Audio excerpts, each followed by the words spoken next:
శ్రీ గణేశ పురాణం ఉపాసనాఖండము 25వ అధ్యాయము. చంద్రసేన రాజు వృత్తాంతము. కౌండిన్యపురమును చంద్రసేనుడనే రాజు పాలిస్తూ కాలధర్మం చెందాడు. అతడు ధర్మాచరణపరాయణుడు కాబట్టి అతనికి స్వర్గం సంప్రాప్తించింది. రాజు అకాల మరణానికి పురజనులు మిక్కిలి దుఃఖించారు. పురవాసులు గతించిన ప్రభువుకు నివాళులర్పించడానికి రాజమందిరానికి వచ్చి ఘోరంగా విలపించసాగారు. కొందరు విచారం తట్టుకోలేక మూర్ఛపోయారు, కొందరు తలలు బాదుకున్నారు, కొందరు పొల్లి పొల్లి ఏడ్చారు. ఇక రాజు భార్య సులభ విలాపానికి అంతే లేదు. సుమంత్రుడు, మనోరంజనుడు అను 2 మంత్రులు వచ్చి రాజు లేని రాజ్యం ఏమవుతుందో కదా, ఇప్పుడు ఈ నగరం అనాథ అయిందే, ఏమి గతి అని వాపోయారు. ఇలా అందరూ దుఃఖంలో మునిగిపోయారు. ఇంతలో అక్కడికి వేదాంగ విదుడు, సకల శాస్త్ర కోవిదుడు అయిన బ్రాహ్మణ శ్రేష్ఠుడు వచ్చి, ఓ పురజనులారా, మీరందరూ స్వార్థపరులుగా కనపడుతున్నారు. ఏ ఒక్కడు రాజుకు ఆప్తుడుగా కనిపించడం లేదు. స్నేహితులు, బంధువులు కార్చే కన్నీళ్లు ప్రేత భుజిస్తాడు. మృతకళేబరం పృథ్వీకి భారం అవుతుంది. ఈ బ్రహ్మాండ గోళంలో ప్రేతననుసరించి వెళ్ళిన వాడొక్కడైనా ఉన్నాడా? ఇంతెందుకు, ఈ సులభ సైతం మృతి చెందిన భర్తను అనుసరించి వెళ్తుందా? లేదు. ఈ భూమి నేలిన సూర్యవంశపు రాజులు, చంద్రవంశపు రాజులు కాలము తీరిపోయి గతించలేదా? కాబట్టి ప్రస్తుత కార్యం ఆలోచించాలి. పుత్రులు లేని రాజుకు ఎవరైనా ముందుకు వచ్చి దహన సంస్కారం చేయాలి. మరణించిన వారికి ఉత్తర క్రియలు జరిపిన వాడే వాస్తవమైన ఆప్తుడు. అందుచేత ప్రభువుకు దహన సంస్కారం చేసేవాణ్ణి తీసుకొని రండి. అతని చేత ప్రేత సంస్కారం, దహన క్రియ చేయించండి. మీరందరూ మరణించిన ప్రభువుకు తిలోదకాలు విడవండి అని సలహా చెప్పాడు. సుమంత్రుడు ముందుకు వచ్చి రాజుకు కర్మ చేసి దహన క్రియ జరిపాడు. అప్పుడు పురజనులు బ్రాహ్మణుని సలహాననుసరించి రాజుకు తిలోదకాలు విడిచారు.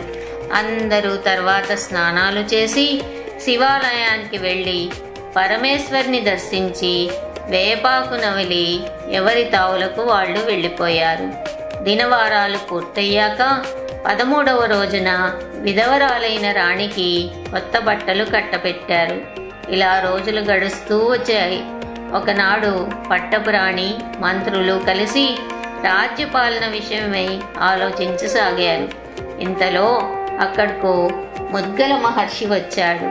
సర్వజ్ఞుడు, ధర్మశాస్త్ర పారంగతుడు అయిన ముద్గలుడు రాజుగారి గహనమనే పేరుగల పట్టపుటేనుగు పద్మమాల గ్రహించి సమాజంలో ఎవరి మెడలో వేస్తుందో అతడే రాజవుతాడు అని సలహా చెప్పారు. అతని అభిప్రాయం విని అందరూ ఆ మహాముని మాటలు సాధు సాధు అని అంగీకరించారు. 25వ అధ్యాయం సమాప్తం.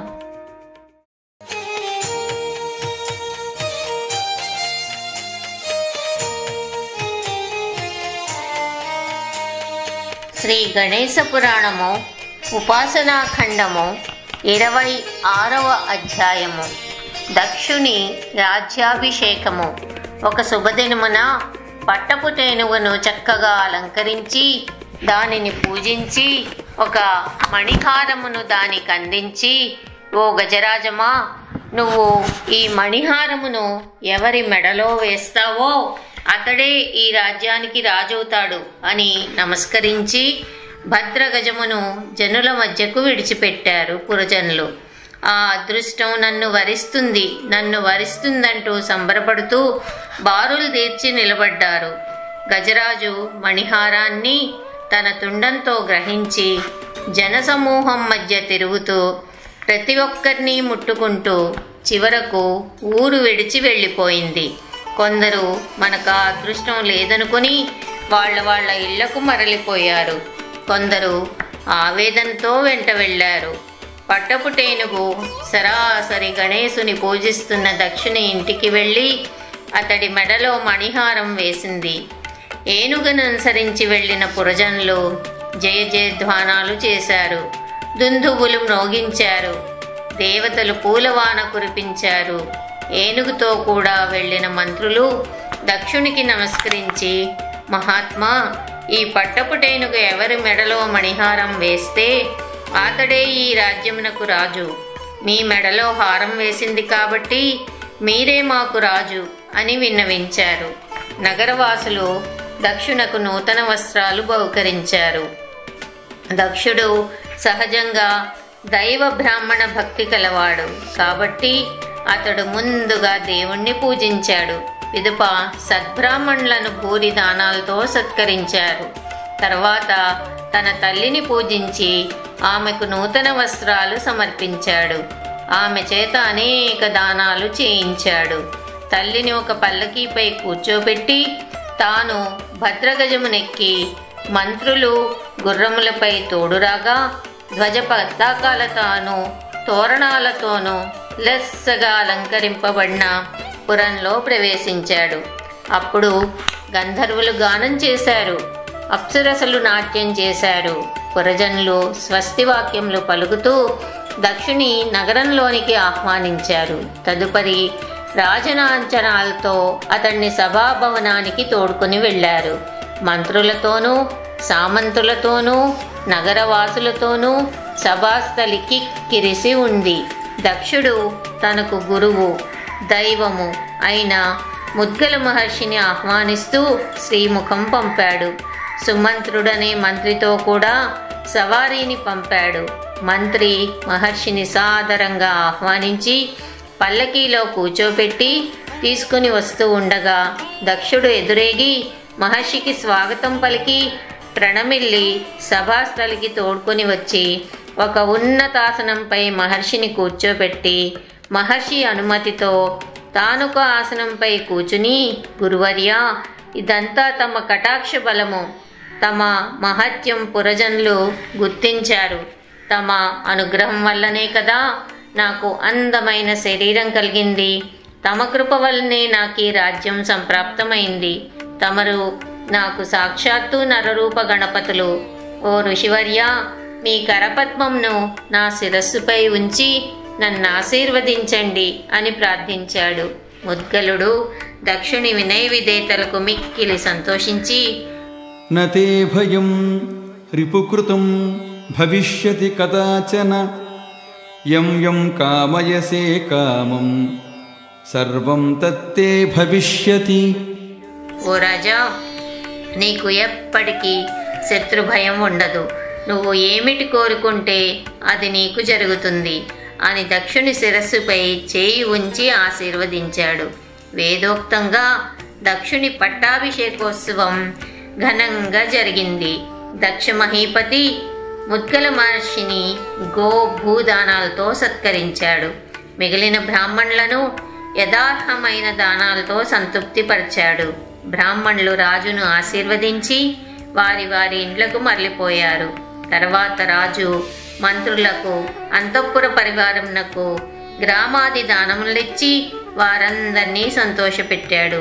పిమ్మట కుండిన నగరంలో గల జీర్ణ దేవాలయ పునరుద్ధరణ కార్యం జరిపించి చుట్టూ ప్రాకారం కట్టించి చక్కని మండపములు నిర్మించి ఆగమ శాస్త్ర ప్రకారం ఆలయంలో గజానన విగ్రహం ప్రతిష్ఠించాడు. వల్లభుడు ఈ వృత్తాంతమంతా జనుల ద్వారా విన్నాడు. అతనికి స్వప్నంలో గణనాథుడు కనిపించి అతని కుమార్తెను దక్షునికిమ్మని ఆజ్ఞాపించి అంతర్ధానమయ్యాడు. గణేశ్వరుని ఆజ్ఞానుసారము వల్లభుడు వీరసేన అను తన పుత్రికను దక్షునికిచ్చి వివాహం చేశాడు. వీరసేన దక్షులకు బృహద్భానుడనే కుమారుడు కలిగాడు. బృహద్భానుడికి ఖడ్గధరుడు, అతనికి సులభుడు, సులభునకు పద్మాకరుడు, పద్మాకరుడికి వపుర్దీప్తి, వపుర్దీప్తికి చిత్రసేనుడు, చిత్రసేనుడికి భీముడు కలిగారు. ఇలా భీమరాజు వంశావళిని విశ్వామిత్ర మహర్షి భీమరాజుకు చెప్పిన రీతిని బ్రహ్మ వ్యాసునికి తెలియచేశాడు. భీముడు విశ్వామిత్రునితో, మహర్షి, మీ దయ వల్లే నా వంశావళిని గురించి తెలుసుకున్నాను. మీకు కృతజ్ఞతలు. అయితే ఆ విఘ్నరాజు ఎప్పుడు నాపై ప్రసన్నుడవుతాడు? ఆ ద్విరదానండు ఎప్పుడు నాకు సాక్షాత్కరిస్తారు? నేను ఎప్పుడు కృతకృత్యుణ్ణి కాగలను? ఆ ఉపాయం దయచేసి సెలవీయండి అని ప్రార్థించాడు. 26వ అధ్యాయం సమాప్తం.